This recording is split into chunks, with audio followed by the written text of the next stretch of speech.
So we're going to talk about skipping breakfast or not today and its relation to strength training. We are. Yeah. And this is a common question. What if you work out in a fasted state? Yeah, but it's usually in the context of fat loss. And that's not what we're going to talk about today, mostly at least. It's True. mostly about whether or not you lose more fat or not when you skip breakfast and you go out on a cardio workout or whatever. But today we're going to talk about it in the context of building muscle and strength. So you usually train fasted. I do. I've been doing that for more than a decade. And from my perspective, it's a common question even in this regard, because how can you work out so early Yeah. in the morning? You haven't eaten breakfast yet. Yeah.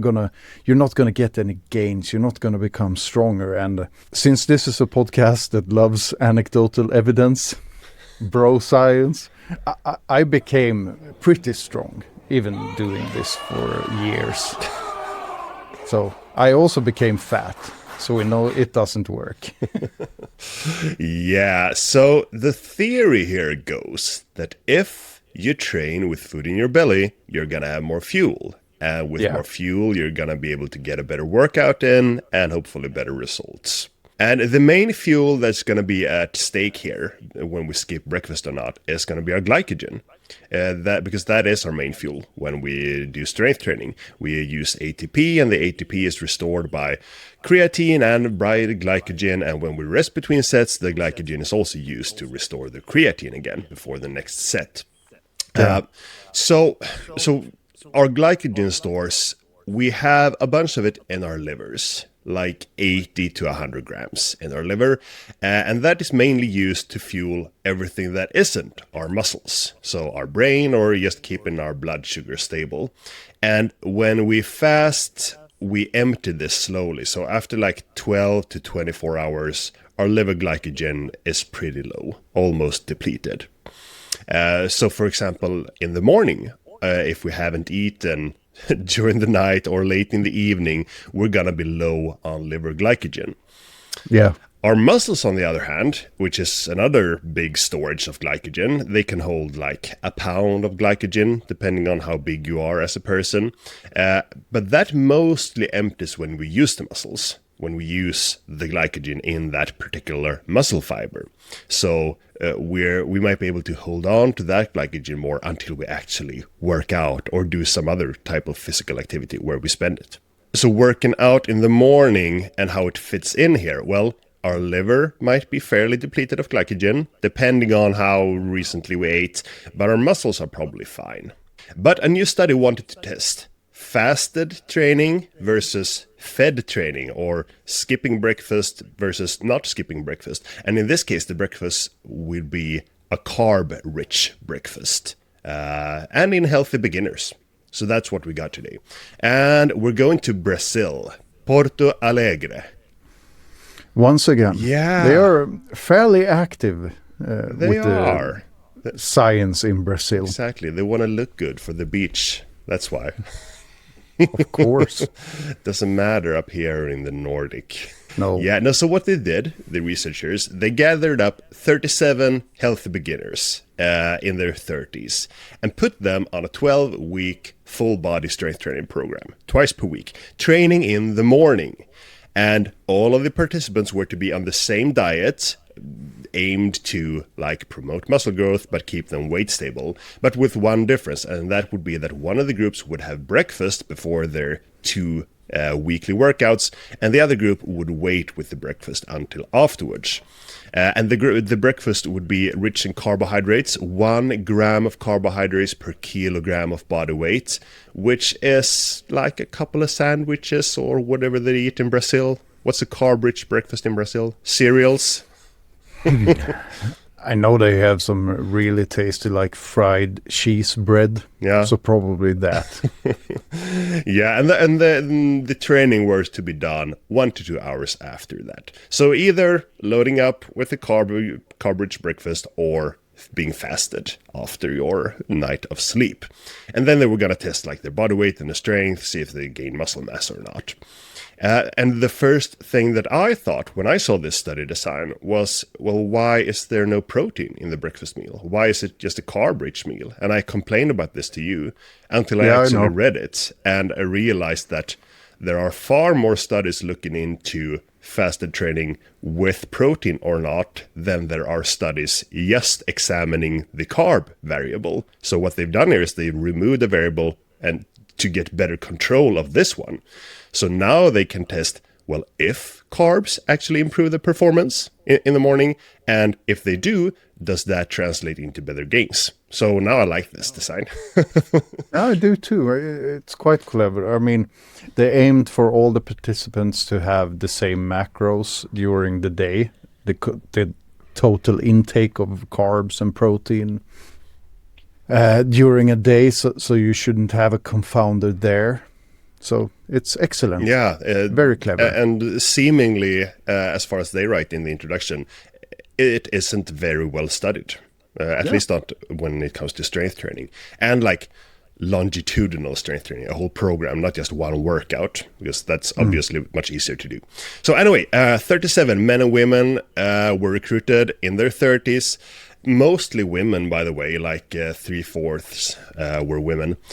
28 of the 37 actually finished the study, and just for fun's sake, the reasons for dropping out was difficulty scheduling working out and their work, public transport, moving to another city, pregnancy, loss of contact, and other personal reasons. And I just think this is funny because this goes to show that establishing a training routine is fucking hard. I mean, it is. These were people that had, we're going to get into that, but they had a strength and conditioning coach help them through their workouts. And I mean, they had accountability, and still 1/3 dropped out of the study. But if we were just to do some guesses about the New Year solutioners in January, I think we can see in our app that we get a lot of new users, and then after just 2 weeks or so, they are almost all gone. So 1/3 dropping out is probably mainly thanks to them being a part of a study and having a coach and stuff like that. In real life, if you just tell people you should go train, and they are like, yes, maybe I should, and they start, and then they just fall off at a much higher extent than 1/3. Yeah, because there's been like debates about whether or not doctors should prescribe exercise. Good luck with that. Because exercise in itself is effective against many ailments, for instance, depression and mental health problems, but the prescription isn't effective because people don't do it. So yeah, I just thought that was funny. So these people, otherwise, they hadn't been engaged in strength training for half a year, but they were healthy. So the training program, they were going to do 2 full body workouts per week for 12 weeks, supervised sessions by coaches. They did 7 exercises each workout: the leg press, bench press, leg extension, a seated row, a knee flexion, meaning a leg curl for the hamstrings, an ab curl, and a back extension. So a good full body program. They started out doing 2 to 3 sets per exercise of a fairly high rep number, 13 to 15 reps in the first few weeks, and then they started doing 3 sets of each exercise and going all the way down to 8 to 10 reps in the last weeks of the program. They trained to failure or close to failure and adjusted the weight if they did too few or too many repetitions, and they rested 2 minutes between sets. So nothing wrong with the program as far as what's jotted down black on white. Pretty much for it's a lot for a total beginner, I would say. They could have trained a bit less maybe, but still it's a decent program. Yeah, it's always the trade-off if you want to like target every small muscle group, or not small, but how meticulous you want to be. Personally, I prefer programs for beginners and for mostly everyone which has like 3 exercises in them. But I know, for instance, Andreas, our colleague, when he writes programs, he wants to cover even more muscles. And this looks more like the beginner program he wrote, if I'm not mistaken, which is also available free in our app, by the way. Man, we are marketing that app hard in this episode. So anyway, so onwards to the diet. As you mentioned, they were given like macros to aim for, macronutrient variables like the protein, carbohydrates, and the fats they were going to aim for. In this study, they just got the guidelines and they got some support for like deriving meals to eat, but they didn't get the meals and they weren't very closely monitored. But they were suggested a diet of 2 grams of protein per kilo body weight every day, 3 to 5 grams of carbs per kilo every day, and the rest put into fats, equaling around 20 to 35% of their energy from fats. So, and this is a fairly normal diet, heavy in protein if you compare it to general population, but like a normal diet for maybe gym goers that watch their protein intake. And as usual, researchers always tend to ignore the fourth and most important macronutrient, alcohol. Yeah, it's a shame, man. Moving on. Yeah, so same diet for both of them, with the one difference that on the training days, the fasting group were to skip breakfast, and the breakfast group, the breakfast club, they were supposed to have a carb-rich breakfast 1 to 2 hours before the session. So the ones that skipped breakfast, they were instructed to work out after 10 to 12 hours of fasting. So like typically if you eat a dinner in the evening and the workout in the morning. Yeah. So the controlling they did of the diets to see if they actually followed through. Well, for one thing, they did measure the body weight before and after. That's a good indicator if they were fairly on track with the caloric intake. But they also did what's called a 3-day food record, which is when the participant for 3 days in a row write down everything they eat and drink, and then a dietitian will calculate that to see how much are they getting from each nutrients, how many calories, how many vitamins, if that's relevant. And they did so before the study, after 8 weeks, and after 12 weeks. And we've done these. Yeah, I hate them. Yeah, once again, it's a trade-off between how much work you want to do and how invasive you want to be. Like if you're not going to lock someone up in a chamber and watch everything they eat, this is one of the ways to do it. But having personally filled out this for some time, I know that sometimes I just enter what I think the recipient wants to see, so I don't have to explain my super weird food choices to them or my embarrassing food choices. Like, why did you eat a kilo of kids' candy at 1 in the night and 3 glasses of whiskey? I remember when you did this for me when I was studying to become a nutritionist, and I didn't judge. I'm not a judgmental person, but you have weird eating habits, Daniel. Yeah, and I still think I kind of cleaned that up a bit to make it less confusing. Probably. And that's the main issue with self-reporting in these kind of settings. You can never trust it. Yeah. It's like Dr. House says, everybody lies. And I don't think people intentionally lie either. No. I know it's so easy to forget that you had like a cinnamon roll in the afternoon with your colleagues, because a colleague brought them and everybody was happy and you just ate it by routine. And then you forgot you ate a full cinnamon roll. You thought that I'm going to record this later, but you forget about it. So or you miscalculate how much you eat. That's another thing. Absolutely. So it's I mean, once again, maybe it's the best we got in this case, but it's quite a big margin of error. According to the food logs, by the way, they ate 1.4 grams of 1.4 grams of protein per kilo per day, just as like one little sign of them being off from the guidelines they got. So that's the diet, that's the training program.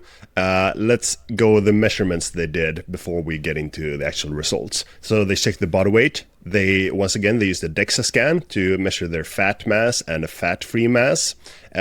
They took one direct measurement of muscle growth of the quadriceps. They used ultrasound, and they tested their strength in the bench press and in the knee extension. So let's get into the results. Did it matter to skip breakfast or not?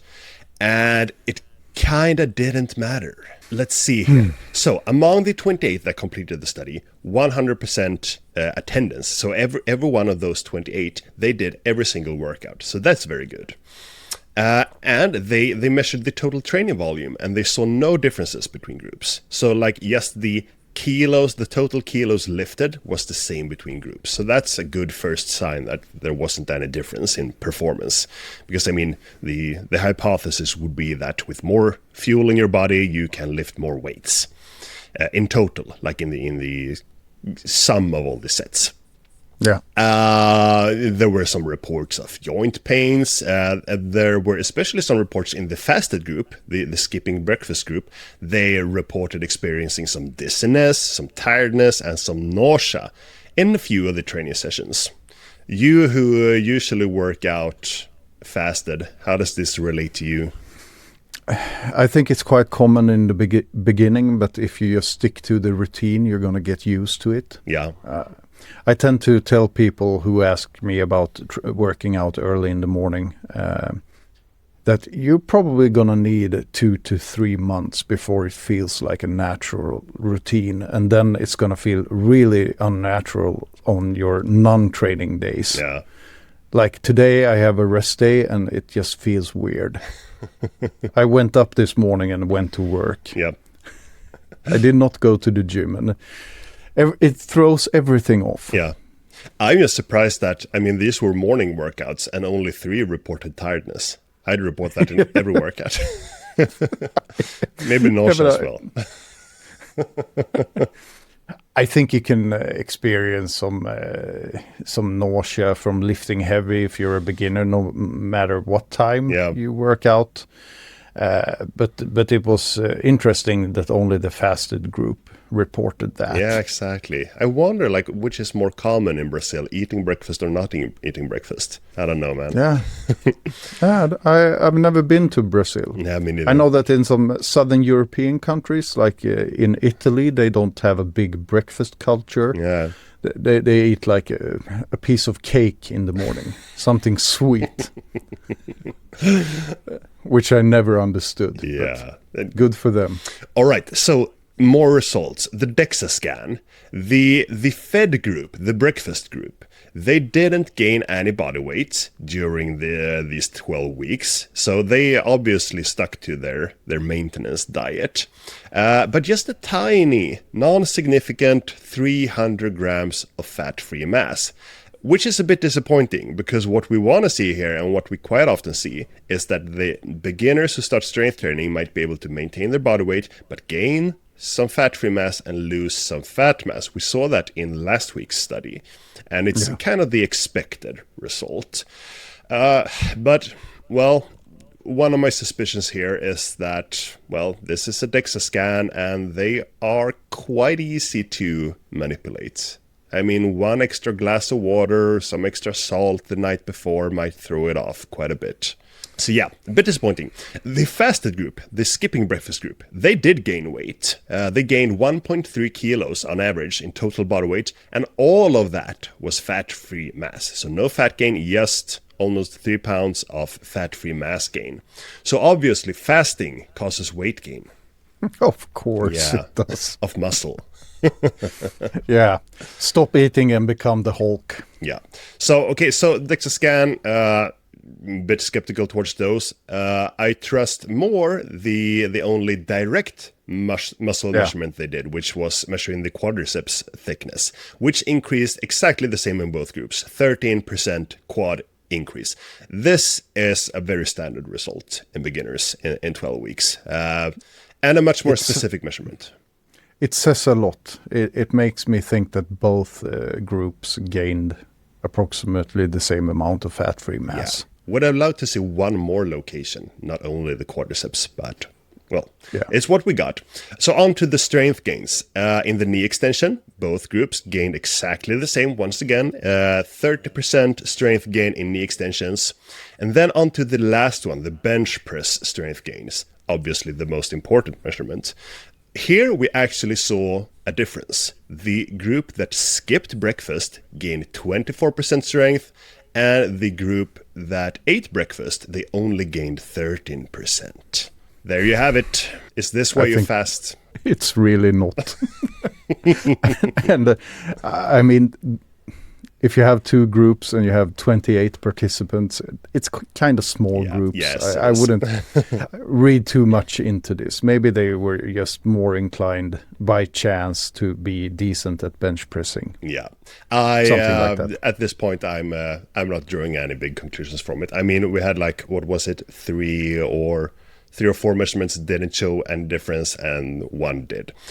So yeah, my takeaway from this is that both groups seem to gain fairly well, although the DEXA was a bit disappointing in one of the groups. But I mean, we have the quad gains at least.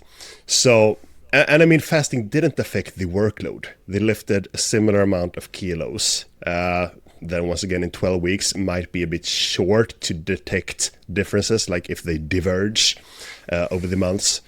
But yeah, to me, this seems like both worked just fine. And getting carbs in before the morning workout doesn't seem to be super important if you do a similar program like this did. And if you had dinner in the evening before.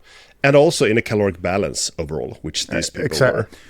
I think the last part there is very important to keep in one's mind at all times during this discussion. They aimed for the same macronutrient intake during the totality of the day.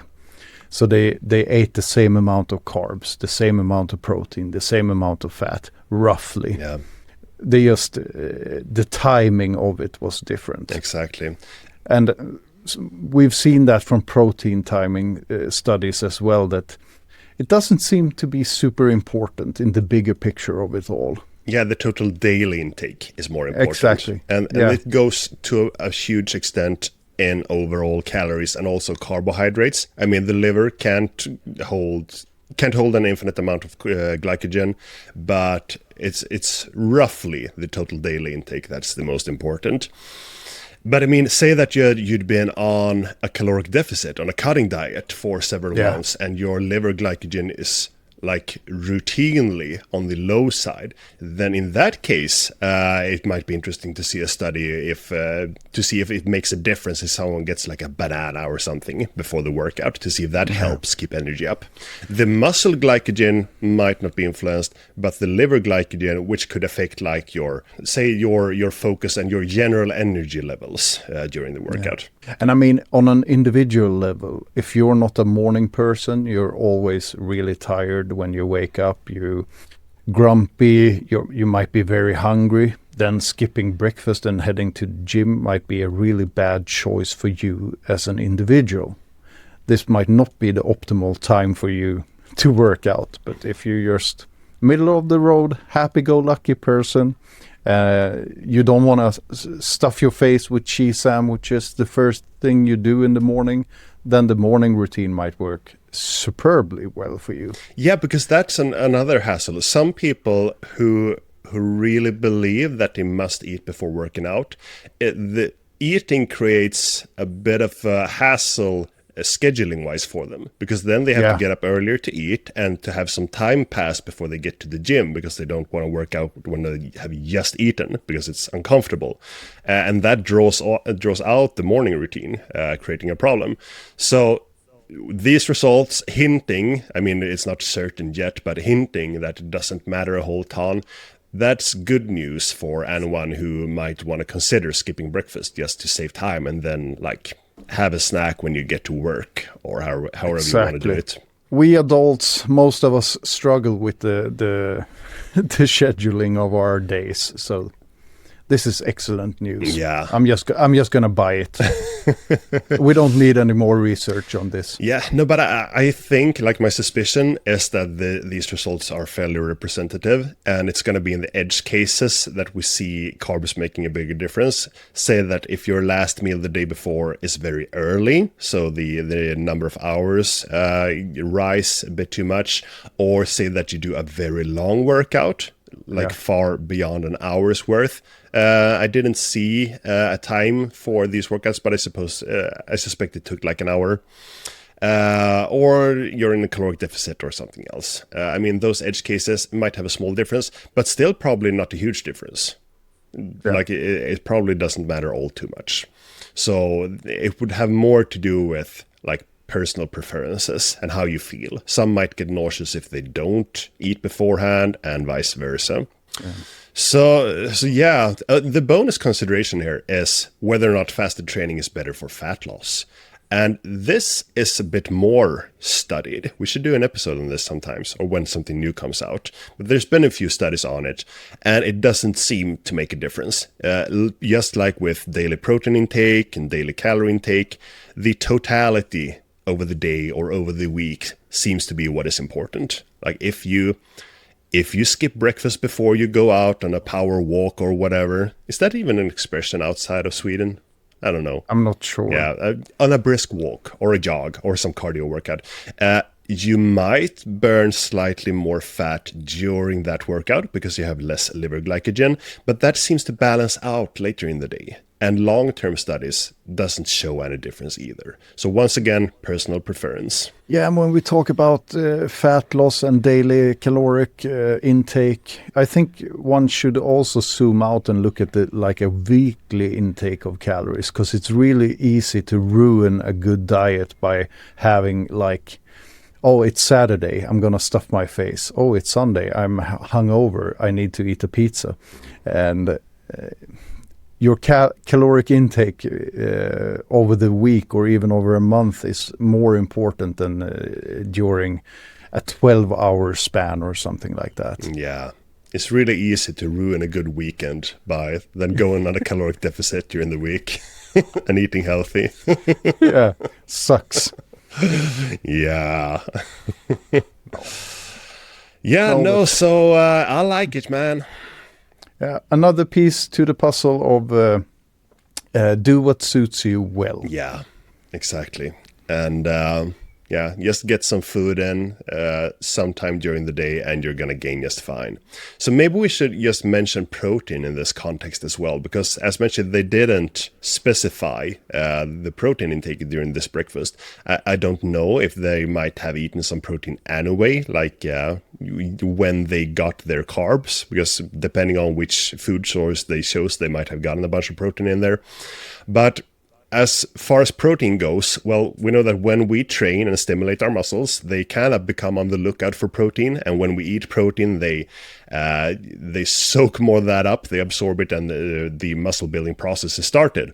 But that is a long process. Like when a beginner works out, the muscles are on this like higher sensitivity of protein for several days afterwards. So timing is once again not super important. It might rise in importance for the edge cases, like the highly advanced bodybuilder, or when you are cutting maybe, or something else. But in general, you don't need to stress about it. If you eat 2 or 3 times per day, roughly well distributed, that is going to cover your protein needs. And it doesn't matter a whole ton when you work out in that puzzle. Like you can go work out fasted, and then maybe an hour later you have a protein-rich breakfast. That is going to be just fine. Or 5 hours later, like in my case. Yeah, I think 5 hours might start to push it. You might be able to detect some differences if that was tested, but maybe not. Yeah, I'm going to be in denial. I recently, like only a few days ago, I had a quite large pizza for lunch. Also my breakfast that day, because I don't eat breakfast. And then for different reasons, I skipped dinner that evening. I got home late. I wanted to watch the season finale of The Last of Us. May it rest in peace. No spoilers. When I started feeling hungry, it was too late. I needed to go to bed. So then in the morning at 5 a.m. when I woke up and went to the gym, I felt so hungry in a way I almost never do. And that workout truly sucked for me. But once again, that's breaking my routine. Yeah. I still think that if I were to do this daily, I could change my routine. I could start feeling less tired. Yeah.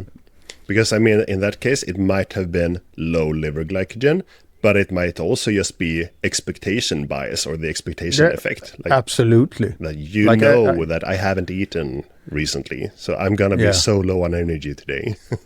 And I was. Yeah. But I still did my cardio quarter. Yeah. I haven't skipped it yet. That's good. That's very good. I'm quite proud of myself. Yeah, good on you. So, I haven't stepped on a scale in a while, but I feel almost too thin right now. I should gain some weight. I should eat some more pizza. Yeah. All right. Thank you for listening on this episode. If you want to get started with some strength training yourself, we have plenty of beginner programs in our app for free. It's called Strength Log, and you can find it on the internet. And after last episode, when we asked you for topic suggestions, we got a bunch on Spotify comments. So please comment on this episode as well. It doesn't need to be a topic suggestion, but it's nice to hear from you guys as well. Yeah. And girls. Yes, it is. All right. Catch you next week. Train hard, eat well, die anyway.